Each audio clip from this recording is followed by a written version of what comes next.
Well, welcome everyone and welcome to our council meeting for the 15th of September. This is the 27th meeting of the 145th Council of the Corporation of the City of St. Thomas, and a beautiful September day out there. Any disclosures of interest from any of the members? Seeing none, on to minutes. I have a motion that the minutes of the meetings held on September the 8th, 2025 be confirmed. Moved by Councillor Herbert, second by Councillor Gibson. Questions or comments on the minutes? Seeing none, all those in favor? Any opposed? Carried. Council will now resolve itself into committee of the whole to deal with the following business. First committee is strategic direction and development. First item relates to the designated heritage permit guide and application.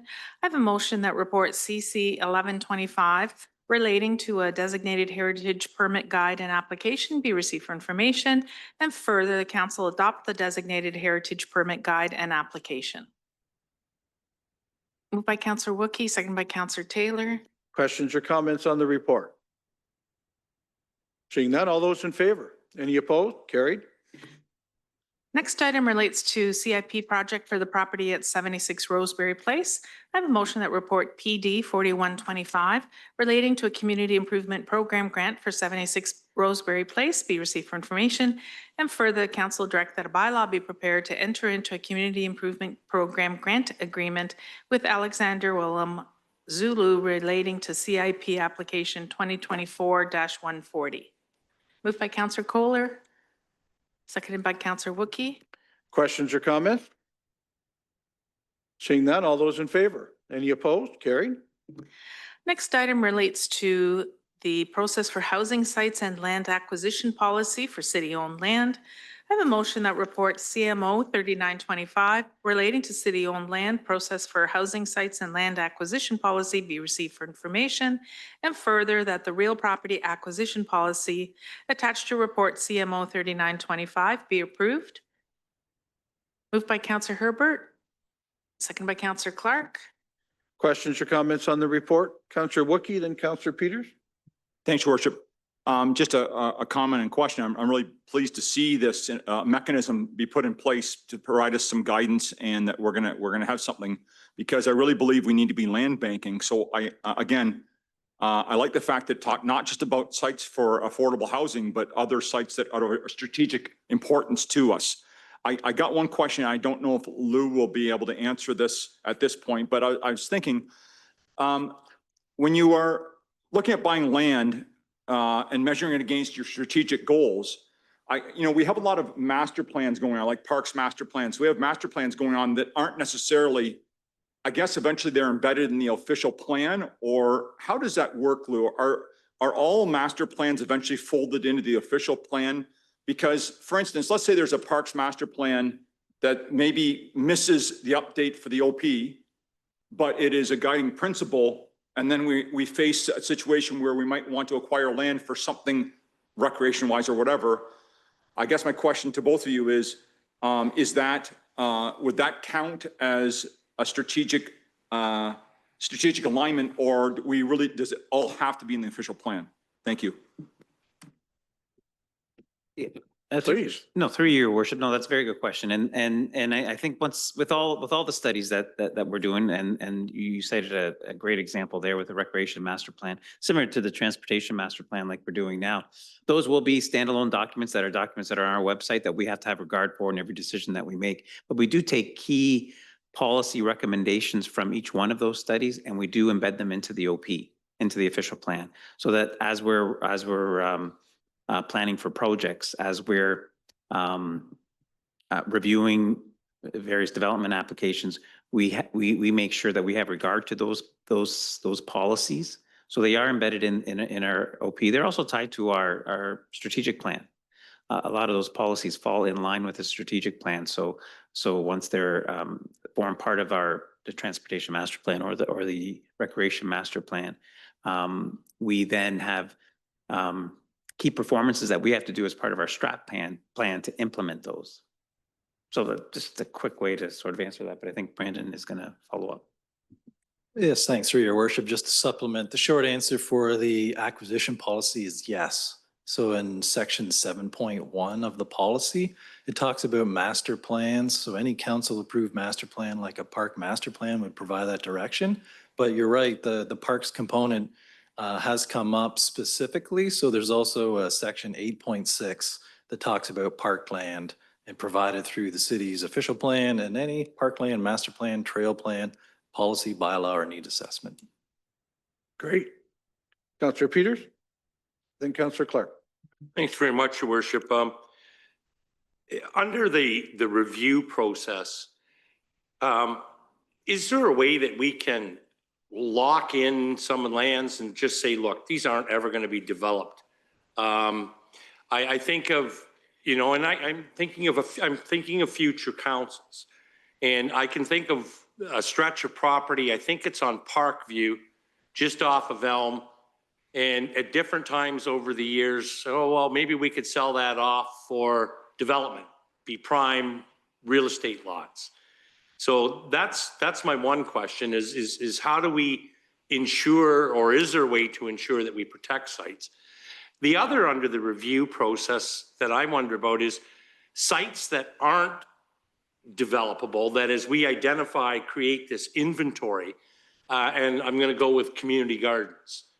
You know, is there a way that we can, as is in the review process, say, hey, look, this site is never going to be suitable for development. There's not enough, you know, I'll use the community, there's a small parcel of property at the corner of Eagle Street and the roundabout at Scott Street that is never going to be suitable, that's city owned, never going to be suitable, but it could make a nice little community garden. And so is there a way in this process to A, protect sites permanently, but B,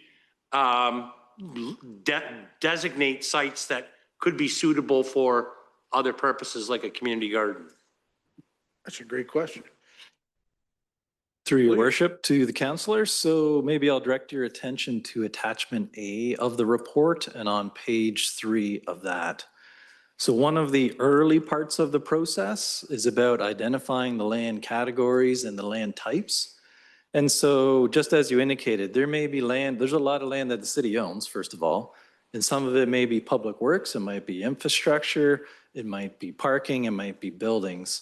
And what's indicated on that page is that's one of the early things you would do is identify the parcels of land that these are, and it's called fully required. And there's a little asterisk beside it. So if we have a fire hall, we need the fire hall, that's fully required. We're not going to continue with reviewing that. So yes, there can be a part of that process early on where we identify lands that are required. We're going to need that land for that trunk sanitary sewer, or we're going to need that land for a specific item. And if it happens to be community gardens or parkland, the other part of that is that it may be partially required. So maybe we have a 30-acre parcel and we do need to retain some land for parkland or green space. But maybe we should look at, maybe there's 1 or 2 acres that is never used. Maybe the whole parcel is not fully required. And that's what's meant by partially required or consider review. Maybe we do another review. We find out, well, we still need to keep it, or maybe it could be surplus. Okay. Councillor Clark. I've got a question, but first a comment just on Councillor Peters' point. I would hate though to lock in future councils. And I'm thinking of a couple of things that just as you were talking. One would be, for example, you know, somebody might say, well, we should never get rid of parkland. Well, you know, we just did with the hospice. We found a very unique space there where it had been underutilized for years, and we've got a great home for hospice now. So I would hate to hamper the future by somehow, if we had the power even to designate something for a long term. Another one might be, as you mentioned there, Bennett Park and that strip of land along there. I have never seen anyone enjoying that park. I walk that park daily, and other than maybe a dog off its leash looking for something in the woods, it's parkland, but it's never used. And so perhaps in the future when, you know, housing's smaller or the setbacks for that bank of, there's other means of shoring up things and you need smaller spaces. It could be maybe a wonderful place for seniors in the future. So I just caution us that, that we think about what we're doing and whether or not we would be hampering people in the future. The question I had was, do we have the power ultimately, or is there provincial restrictions on how land is designated now? And, you know, if something was, let's say, industrial, can we flip it to housing, or is, you know, vice versa, or any of the categories? Are we limited by any provincial legislation, or do we have the power to make those changes? I'm looking forward to this one. Yeah, through your worship. Anytime we do a land use change, whether it's city land or not, we have to have regard for the provincial policy, the PPS. So there are certain restrictions when it comes to like redesignating things like employment lands. We have to make sure that we have an adequate supply, that we're not great before we de-designate. There's a process that we have to go through. It's not that straightforward. There are some restrictions on that. We always have to have regard for provincial policy when we look at land use matters. Go ahead. So based on the amount of land that we have now in Yarmouth Yards, I would think we're in pretty good stead for the amount of employment lands or industrial lands that we need. If we had a small piece of land somewhere that we wanted to convert to, let's say, residential, to maybe support housing for the onslaught of workers that are coming, is that doable? Through your worship, again, it's something that we definitely would have to look at. We've done some, we had to provide justification to bring those employment lands in when they were brought in, and we did that. But we're also looking at the potential that there is a lot of uptake in those lands and some very large footprints with some of those uptakes in those lands that we anticipate. So within that planning horizon, 25-year planning horizon, I think we'd have to make sure that we do have enough industrial land, and we're kind of right at that margin, even though we've added substantial employment lands to our inventory. It's something we'd have to look at and be able to justify. But I think at this point, I think in our 25-year planning horizon, there may be an argument that we need more industrial land, even though we've just designated and acquired a substantial amount. Go ahead. So I guess the way around that would be to purchase more land on the outskirts of, or on, you know, wherever, and then if we needed to infill, I'm thinking of a couple different places where we've had a fire, where we've got different areas in the city, railroad lands, where we've infilled around them and they don't make sense anymore really as industrial sites. That I'd be interested in starting to look at how close we are and how much land we'd need to buy and start to move forward on that. Okay. Further questions or comments on this report? Seeing none, all those in favor? Any opposed? Carried. Next item relates to the second report of the 2025 Site Plan Control Committee. I have a motion that report 4325 relating to site plan application numbers SPC 07, 08, 10, 11, and 12-2025 be received for information. Moved by Councillor Wookey, seconded by Councillor Taylor. Questions or comments? Seeing none, all those in favor? Any opposed? Carried. Last item on the agenda under this committee is a notice of a public meeting to take place by Zoom on September 25th at 10 a.m. from the Committee of Adjustment, and it's regarding an application for a minor variance by Neil Konzelman to permit a detached garage with a maximum building height of 5.2 meters, whereas the zoning bylaw 50-88 permits a maximum accessory building height of 4 meters at the property for 4 Princess Albert Street. Unless there are any further items from the members for this committee, we'll now move to community engagement and services. Nothing on the agenda at this time unless there are any items from the members. Councillor Peters. Thanks, Worship. I'm not sure if this is the appropriate committee, but it's a topic that both Councillor Kohler and I have been approached about. And it's one that we've talked about here, and it's surfaced again, but in another location, and that is lighting, residential lighting, and the impact of residential lighting on an adjoining property.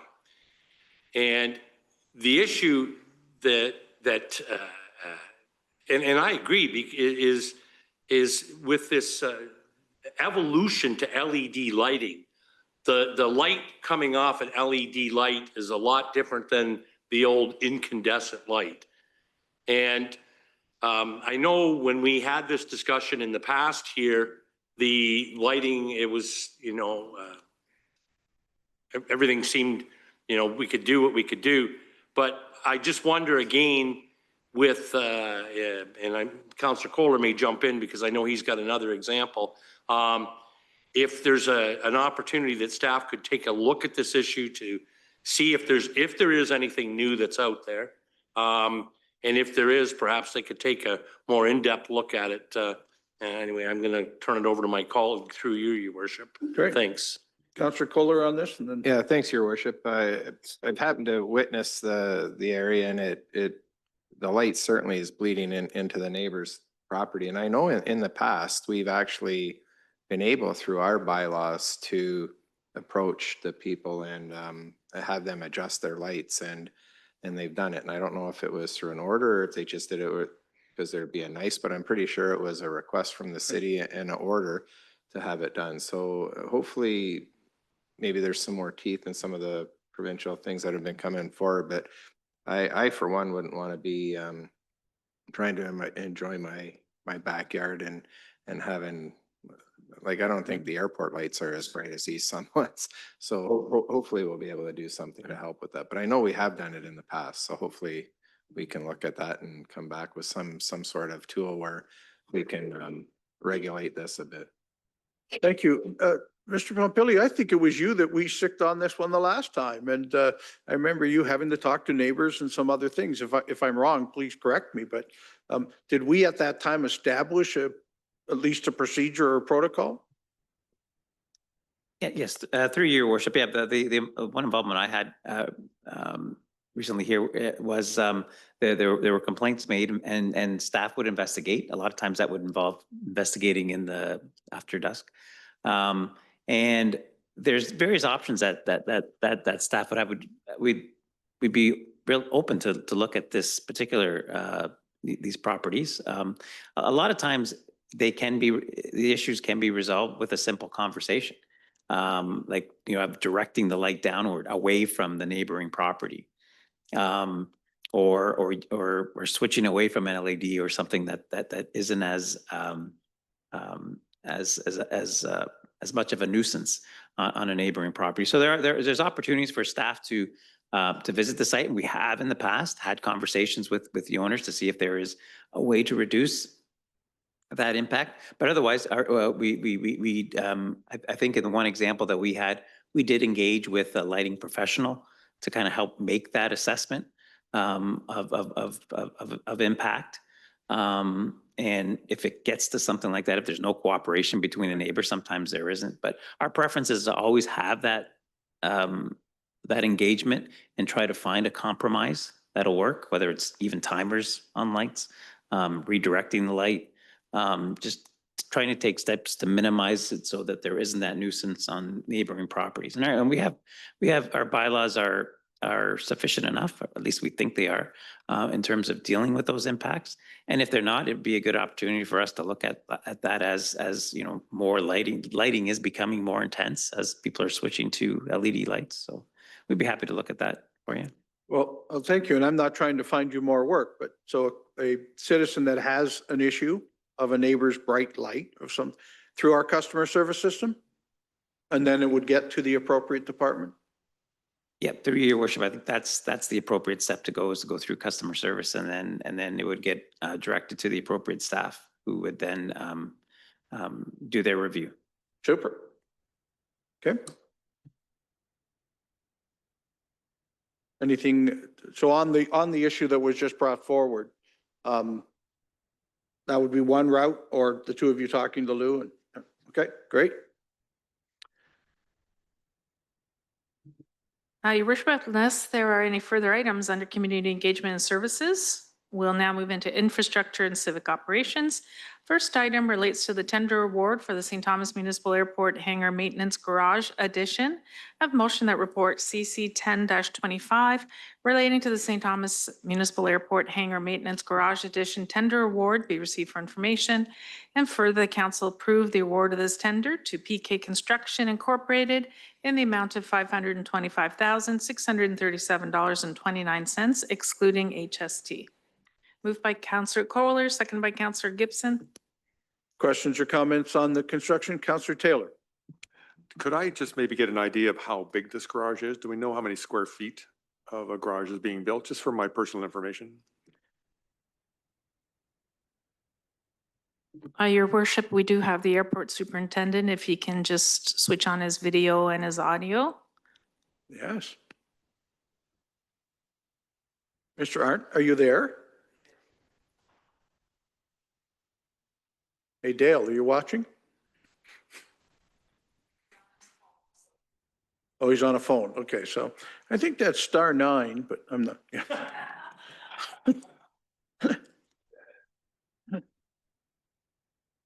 He's busily shuffling through papers to find the square footage for Councillor Taylor.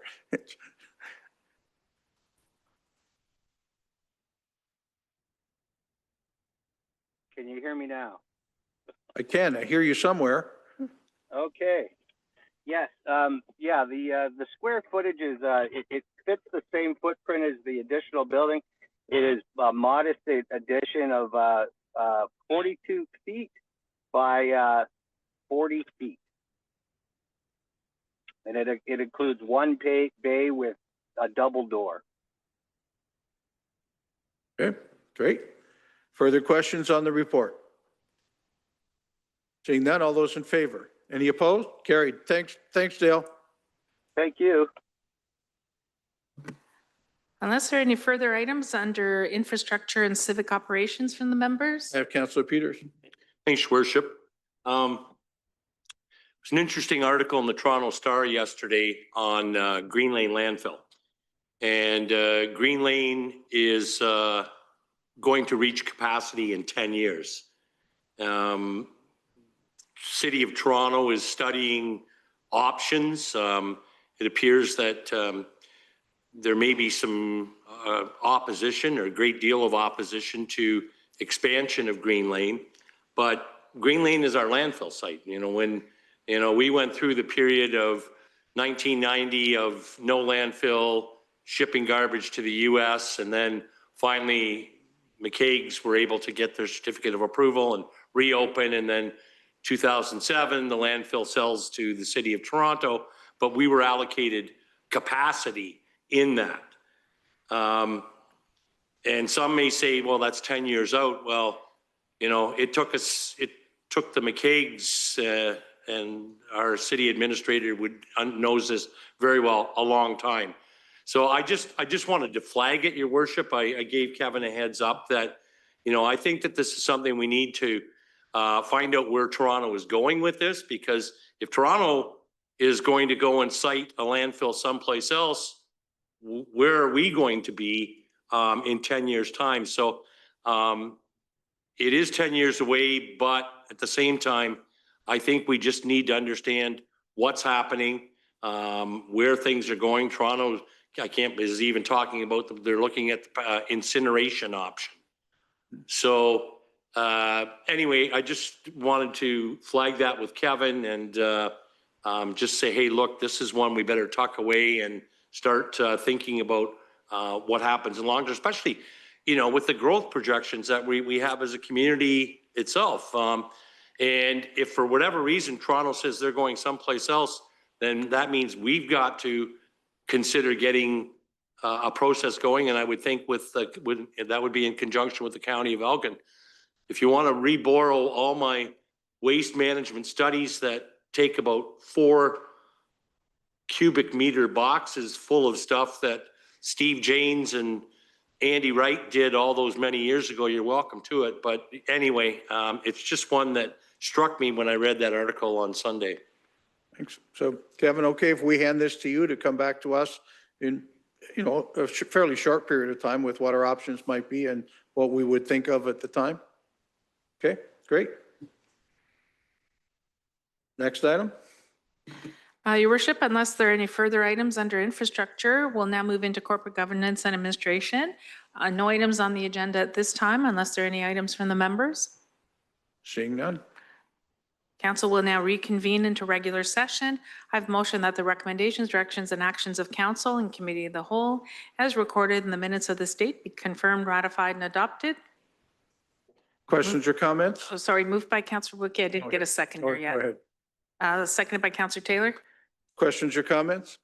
Seeing none, all in favor? Any opposed? Carried. No reports of committees this evening, no petitions and communications this evening. Next order of business is unfinished business of council. Seeing none, your worship, we'll now move into new business of council. Councillor Peters first. Thanks very much, Your Worship. 140 years ago today at 8:30 or 9:30 tonight, depending on whose time you were looking at, either the railway's time or P.T. Barnum's time, poor Jumbo the elephant met his fate tonight. There's going to be a group of us gathering around 8:30 to hold a small vigil in honor of that tragedy. And I would just say, though, that I would encourage people, if you haven't had the opportunity, to go out to the Elgin Heritage Center and have a look at the Jumbo Mania exhibition. Darius, the curator, just did an outstanding job at pulling that exhibit together. Darius and Maddie, the curator out there. But anyway, I just wanted to recognize that, and I even have my jump elephant tie that I purchased at the London Zoological Gardens many moons ago on tonight in honor of Jumbo. But Jumbo, may you rest in peace. Your life continues to influence us in many ways, from Jumbo Jets to Jumbo Hot Dogs to Jumbo John, Jumbotrons to Jumbo Joe Thornton, who's going into the Hall of Fame. Yes. Thank you, Your Worship. Well, thank you, Councillor Peters. It's important that you all of you at home heed that tonight is the night to keep your elephant indoors. It only comes up once a year, and we'll warn you again next year. Councillor Clark. Thank you, Worship. Last week in London had its air show, and former resident of St. Thomas, Captain Stuart Warden, Yes. was part of the air show. And I think you mentioned that on your podcast. And he came into, he's part of the Air Force. He's been a captain for a number of years. And he brought his helicopter in from Manitoba. And after the show was over last Monday, brought it to our airport where everything began. He got his first license as a pilot, at a single engine license at our airport. So he's kind of came full circle. Yeah. He's the son of Dave and Lois Warden from St. Thomas. And just a shout out to Stu, who had an opportunity to see a lot of old friends and neighbors last weekend. Yeah. And old friends and neighbors had a chance to see him in his new career, and a great one, serving the people of Canada. Councillor Baldwin Sands. Thank you. It is September, and in September is when we launch the Health Recruitment Scholarship for another year. This is the first point of contact for local residents across Elgin County and the city of St. Thomas that are entering medical school. It's up to $1,000 a year for up to the 5 years of medical school, and the applications are available in the clerk's office or online. And since our strategic plan update, we've expanded that scholarship program from Canadian universities to international universities, and we've expanded it a little bit further than that as well. So if you're interested, I suggest that you go to the city website and take a look at that, because as I stated, it is our first point of contact for us to stay connected to our students that are entering university to become doctors for our community. Thank you. Further new business? Okay, Councillor Herbert being too shy about his hole-in-one this week, and I'd like to thank the operators of the mini golf course. Actually, it was on a real golf course, Jim, wasn't it? Yeah, well, congratulations. Not all of us have had the honor of doing that, so I'll remember that you were the last one I knew that did it. One other piece of new business, of course, this Saturday is Oktoberfest. And if you remember last year's Oktoberfest, it was great weather and a great time, and it sure looks like this week we're going to have exactly the same thing on Saturday. We'll be tapping a couple of kegs. There'll be much entertainment in the downtown of St. Thomas. And, you know, I can't talk about Oktoberfest without looking at Councillor Taylor and remember our first one, where in about -30, we're out moving picnic tables, it seemed, first thing in the morning. And what it's grown to after last year and what we hope to see again this year. We thank you, Earl, for the great work of moving this event forward in our community. So it's, we're looking forward to it. We're tapping a couple of kegs, some things, great events happening, food and beverages all day long. So we'll see you Saturday downtown. Councillor Clark? Yeah, the other one that is free in St. Thomas is Still Standing. The CBC TV show is coming, and they're taping this week with the show on Wednesday night. And so it's at the Joe Thornton Arena at 7 o'clock. I think that they're suggesting the doors are open at 7, tickets are free, and there's 3 or 4 comedians that are going to be on, and then they'll tape the comedy part of the show and then eventually edit in all the work they've been doing this week. And I'm sure Jumbo will be a big part of it. Thank you for sharing. Yeah, thank you. We won't hear that at all on Saturday. Thank you. Any other great news that we need to share? Seeing none, moving on. Thank you, Your Worship. We'll now move to bylaws. I have a motion that leave be granted to bring in the bylaws, moved by Councillor Baldwin Sands, seconded by Councillor Peters. Questions or comments? Seeing none, all those in favor? Any opposed? Carried. I have a motion by Councillor Baldwin Sands, seconded by Councillor Peters, that the bylaws be now read a first time, referred to council and committee of the whole, and read a second time. Questions or comments? Seeing none, all those in favor? Any opposed? Carried. First bylaw, please. First bylaw is a bylaw to confirm the proceedings of the council meeting held on the 15th day of September 2025. Questions or comments? Seeing none, all those in favor? Any opposed? That's carried. Next bylaw, please. Second bylaw is a bylaw to appoint a director of finance and city treasurer for the city of St. Thomas, being Adam Boylan. Questions or comments? Seeing none, all those in favor? Any opposed? That's carried. Next bylaw. Third bylaw is a bylaw to amend bylaw 138-2020, being a development charge bylaw for the city of St. Thomas. This is for citywide. Questions or comments? Seeing none, all those in favor? Any opposed? That's carried. Next bylaw. Fourth bylaw is a bylaw to amend bylaw 139-2020, being a development charge bylaw for the city of St. Thomas. This is for the South Block area. Questions or comments? Seeing none, all those in favor? Any opposed? That's carried. Fifth bylaw is a bylaw to amend bylaw 140-2020, being a development charge bylaw for the city. This relates to the Dale Woodlands. Questions or comments? Seeing none, all those in favor? Any opposed? That's carried. Next bylaw, please. Sixth bylaw is a bylaw to amend bylaw 141-2020, being a development charge bylaw for the city. This relates to the Northwest Area 1 lands. Questions or comments? Seeing none, all those in favor? Any opposed? That's carried. The seventh and final bylaw is a bylaw to authorize mayor and clerk to execute and affix the seal of corporation to a certain agreement between the city and Tessa Kuipers.